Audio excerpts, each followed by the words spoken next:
Bom dia, meu irmão e minha irmã, graça e paz, tudo bem? Vamos continuar nesse que é o nosso 21º dia de peregrinação pelas Escrituras, vendo toda a providência de Deus em relação aos atos preparatórios para o nascimento do nosso Senhor e Salvador Jesus Cristo, em comemoração a esta data chamada Natal, onde nós olhamos para o Autor, o Redentor, aquele que nos salvou por obra da sua graça, por obra da sua própria vida, morte e ressurreição. Assim, vamos prosseguir e estamos no período, meus irmãos, chamado não só de período dos reis, mas também do período que é também chamado de profético, pois exatamente no período dos reis, tanto de Israel quanto de Judá, ali vários profetas foram levantados por Deus para alertar, corrigir, disciplinar, exortar, chamar a atenção da nação, no sentido de que tanto o norte quanto também o sul estavam caminhando na idolatria, estavam dando aos deuses do paganismo a glória que era devida ao Senhor. Assim, nós olhamos para o quadro do tempo dos reis e vemos, meus irmãos, uma devastação total na fé do povo de Deus. Vemos uma atrofia espiritual, vemos trevas invadindo a comunidade judaica, vemos, meus irmãos, os males sendo multiplicados naquelas nações, várias guerras, vários inimigos se levantando, pais matando filhos, filhos matando a paz, usurpando tronos. Assim, vamos ver uma série de catástrofes acontecendo, repito, tanto no Reino do Norte quanto no Reino do Sul. E ali então Deus levanta profetas para chamar a atenção do povo, para convocar o povo, toda a congregação, a um arrependimento.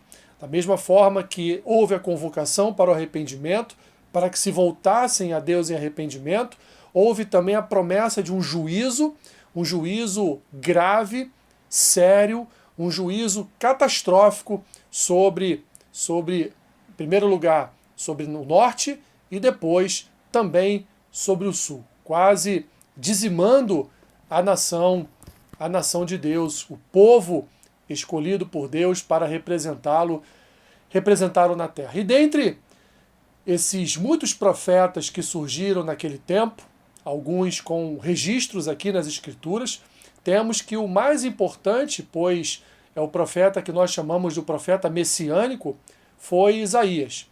O grande profeta Isaías, que profetizou em Jerusalém, no tempo de alguns reis, e ele foi convocado por Deus para ser a sua voz àquela nação, proclamando o arrependimento dos pecados, proclamando um juízo vindouro, mas também proclamando a vinda do Redentor, a vinda de um Salvador. Em toda a profecia de Isaías, nós vamos ver, meus irmãos, o profeta falando a respeito de um renovo, falando a respeito de um Redentor, falando a respeito de um Messias, não só o nascimento do Messias, o nascimento do Salvador, mas também falando a respeito da sua vida, da sua morte, da sua missão de trazer a Israel arrependimento e confissão e redenção pelos seus pecados. Quero então fazer a leitura com vocês de Isaías capítulo 9,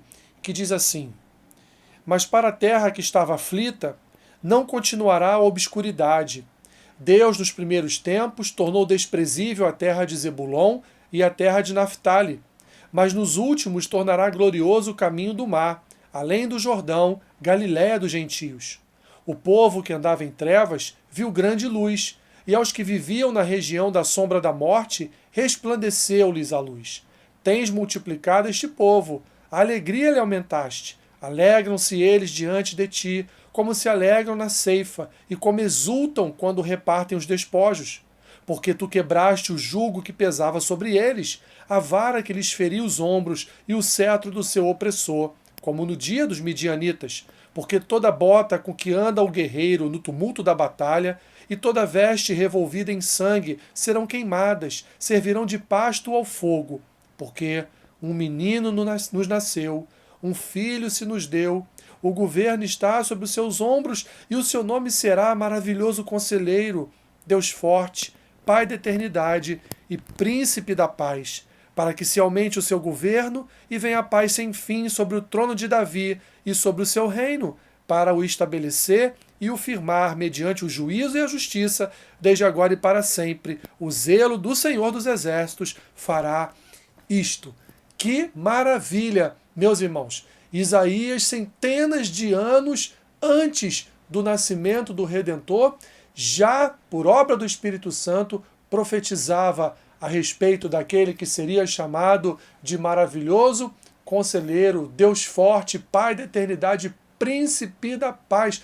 Todo o governo estaria sobre os seus ombros, porque o Senhor dos Exércitos assim proveria para o seu povo salvação dos seus pecados. Vemos então, meus irmãos, em um dos profetas do Antigo Testamento, nitidamente, ele falando a respeito do nascimento do renovo, do nascimento do Salvador. No capítulo 7, Isaías vai chamar ele de Deus conosco. Emanuel nasceria para ser o Redentor do povo de Deus. Vemos, mais uma vez, portanto, Deus anunciando na nação que o Redentor chegaria, que o Salvador viria, que o povo seria tomado pela alegria de ter ali o contato pessoal com o próprio Deus encarnado na terra.